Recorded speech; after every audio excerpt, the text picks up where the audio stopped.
What is going on, guys? Something Chill back here again with another video. And in my previous commentary, I did mention that I wanted to do a countdown such as this. So without further ado, my top 6 favorite normal type Pokemon. Why 6? Because I like to go one step beyond. Now, just before I get started here, I want to mention why I wanted to do normal first. In all honesty, normal is probably one of my favorite types, even though in itself, it's not really a type. What I love about normal type Pokemon is that they can learn everything via TM. Like, need a flamethrower normal? Gotcha. Need a surf normal? Gotcha. Need anything normal? Gotcha. I mean, they are just so crazy. Without further ado, number 6 goes to Eevee. Now, I know everybody's going to be all like, why is Eevee number 6? But that's because although Eevee is one of the coolest Pokemon with all of its evolution potential and the new Sylveon that was just released in Pokemon X and Y, I never really used it growing up. I mean, he was always fairly difficult to get, and when I was younger, I never really knew that I could go on the internet and look up how to get him. I got Pokemon that I got on my way to certain places. I never really looked for certain Pokemon, and so that's why Eevee has earned the number 6 spot on my countdown. Next on our list, we have Kangaskhan. And the reason I really like Kangaskhan is because he does kind of have a backstory. His little guy in his pouch, wait, it's only a girl. They have a 100% chance of being female. But anyway, the little guy in her pouch is believed to become a Cubone, which kind of made sense until Gen 2 when breeding was created, because then you could have a Kangaskhan and a Cubone in your party, breed them, and it would still be born with a skull on its head, but yet the mom is still in your party. So the story of Cubone having its mother die and it wears its skull and it cries all the time in Gen 1 did make a lot of sense. But until breeding was introduced, and it just kind of put a stop to the whole thing.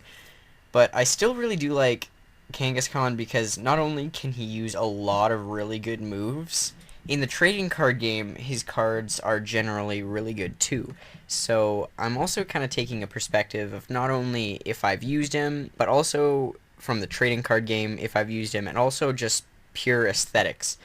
He really does have a cool design, and although an evolution isn't really needed, it would be kind of cool to see in Gen 6. But that's why he's my number 5. Next up, for number 4, we're going to take a jump to the 3rd generation. Personally, my favorite generation so far. We're going to be going with Exploud. And just look at this guy. He looks totally badass. I mean, he's the coolest purple Pokemon there is. When you think Exploud, you think explosion. And that's what he is. An explosion of noise. You would not want to have this guy as your neighbor. But not only that, he can learn everything. He can learn Surf, he can learn Shadow Ball, he can learn Earthquake, Solar Beam, Blizzard, Ice Beam, Toxic, Flamethrower, Brick Break, Overheat, Focus Blast, Giga Impact, Bulldoze, Rock Slide. I mean, he is just an overall TM god. I mean, he is just a really cool Pokemon. I personally have had him on a lot of my Emerald playthroughs. I really do like the whole, how he turns from this little Whismur, little wimp, to this kind of okay Loudred, to this absolute badass Exploud. And I mean, there's really nothing else to this guy than I've used him, he's really strong, and he has a cool aesthetic appeal. There's no really huge stat typing, no really huge base stats about him that I like. It's just, he is a very, very cool Pokemon. And that's why he's number 4. Moving on up to number 3. Not going to make a huge intro about this, other than she is an absolute HP tank. For number 3, we have Blissey. Blissey is just a big, pink blob that will sit on you and kick your ass miles and miles and miles away. Again, with the normals, it can learn a lot of TMs, and that just make it super versatile, super dangerous against almost any opponent other than fighting, really. And its HP is ridiculous. It has a base HP stat of 255. That is absolutely crazy. Whenever I get the chance, whenever I see a Chansey, I definitely want to pick it up, because not only are Chanseys relatively hard to find, the rewards you get for training up a Chansey into a Blissey is insane. They are a really good idea for any team that has an extra spot that you want to fill. I definitely recommend using Blissey, and that is why it has made it to my number 3 spot. Winding down to a close here, we have another HP tank that a lot of people probably hated the first time they ever played Pokemon, if you ever played first gen. For number 2, we have my good friend Snorlax. Snorlax, man. That Pokemon in the way that you just wanted to shoot multiple times and hopefully it would fall off into the river beside the bridge, because you did not have the time to go get that Pokemon flute for it to wake up, and you just wanted it gone.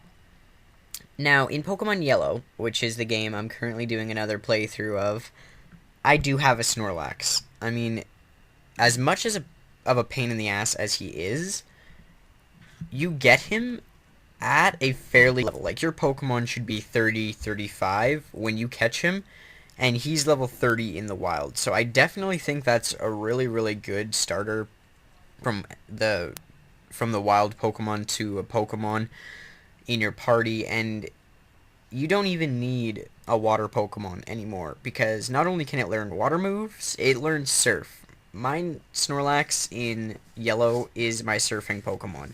I have a Blastoise that does no surf, but I just prefer to ride a Snorlax because I think that is so much cooler.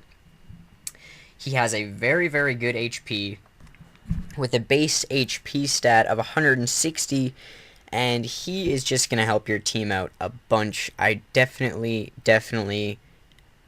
recommend him for anybody trying to fill a slot or anybody looking for a solid member of your team. I mean, this guy can learn Hyper Beam, Blizzard, Solar Beam, Thunder, Earthquake, Shadow Ball, Flamethrower, Fire Blast, Focus Blast, Incinerate, Retaliate, Giga Impact, Bulldoze, Rock Slide, and my favorite, like I said, Surf. Also, and Wild Charge. So yeah, pick up a Snorlax the next time you can, because he will definitely help you out. Finally, taking my number 1 spot for my top 6 normal type Pokemon, we have, drumroll please, Ditto. Yeah, Ditto. The whore of Pokemon. No, I mean, Ditto really did kinda make breeding a whole hell of a lot easier, because if you wanted to breed something, go ahead, just grab a Ditto. You didn't have to worry about 2, especially if the Pokemon was relatively rare. And also, there's a really cool backstory to what Ditto is. Ditto is believed to be a failed Mew replication, because think about it this way: they're both pink Pokemon, they're the only two Pokemon that can learn Transform naturally, and they're both found in the same place. So, I mean, yeah, it just screams Ditto clone fail. I mean, Mew clone fail. Sorry about that. But other than that, I mean, I've seen some crazy wins with a Ditto. I mean, your opponent pulls out a super EV trained shiny Hydreigon. Sure, let's just use Ditto and transform so we can be just as good as this Hydreigon.